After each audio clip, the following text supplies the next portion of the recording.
Hello everyone. இன்னைக்கு நம்ம என்ன பார்க்க போறோம்னு பார்த்தீங்கன்னா, சேல்ஸ் ரிட்டர்ன் எப்படி போடுறதுன்னு சொல்லி பார்க்க போறோம். நம்மளுடைய ரெகுலர் கஸ்டமரா இருக்கட்டும், வால்க்-இன் கஸ்டமரா இருக்கட்டும், நம்மகிட்ட இருந்து பர்ச்சேஸ் பண்ண ஐட்டம ரிட்டர்ன் போடணும்னு ஆசைப்பட்டாங்கன்னா, கண்டிப்பா நம்மகிட்ட ஈஸியா ரிட்டர்ன் போட்டுக்கலாம். இந்த மாதிரியான மைனர் ஆப்ஷன்ஸ் எல்லாமே நம்ம சேல்ஸ்லயே வச்சிருக்கோம். சேல்ஸ்ல பார்த்தீங்கன்னா, சேல்ஸ் பில் என்ட்ரிக்கு கீழேயே சேல்ஸ் ரிட்டர்ன் ஆப்ஷன் வச்சிருக்கோம். ஜஸ்ட் நம்ம சேல்ஸ் ரிட்டர்ன் ஆப்ஷன் செலக்ட் பண்ணிக்கிறோம். அதுல பார்த்தீங்கன்னா, பில் நம்பர்ல வச்சு ஒரு என்டர் மட்டும் நம்ம பிரஸ் பண்ணிக்கிறோம். நம்மளுடைய பில்ஸ் எல்லாமே நமக்கு லிஸ்ட் அவுட் ஆயிட்டு வருது.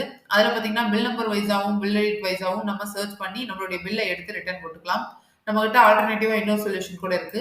மொபைல் நம்பர்ல வச்சு நம்ம ஒரு என்டர் மட்டும் பிரஸ் பண்ணா போதும். நம்மளுடைய கஸ்டமர் நேம் எல்லாமே நமக்கு லிஸ்ட் அவுட் ஆயி வரும். அதுல பார்த்தீங்கன்னா, என்னுடைய கஸ்டமர நான் இப்போ சர்ச் பண்ணி எடுத்துக்கிறேன்.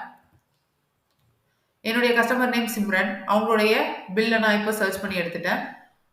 அதுல அவங்க ரிட்டர்ன் போட விரும்புற பில்ல நான் இப்போ சர்ச் பண்ணி எடுத்துட்டேன்.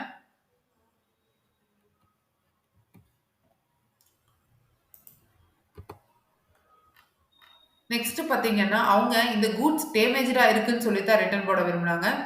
ஸோ என்னுடைய ரீசன் டைப்ப நான் இப்ப செலக்ட் பண்ணிக்கிறேன்.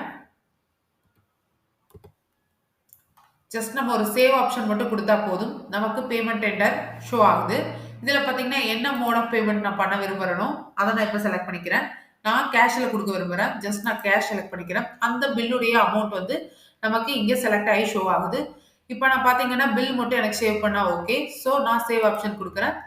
சக்சஸ்ஃபுல்லா பில்லு சேவ் ஆயிடுச்சு. Thank you. Have a nice day.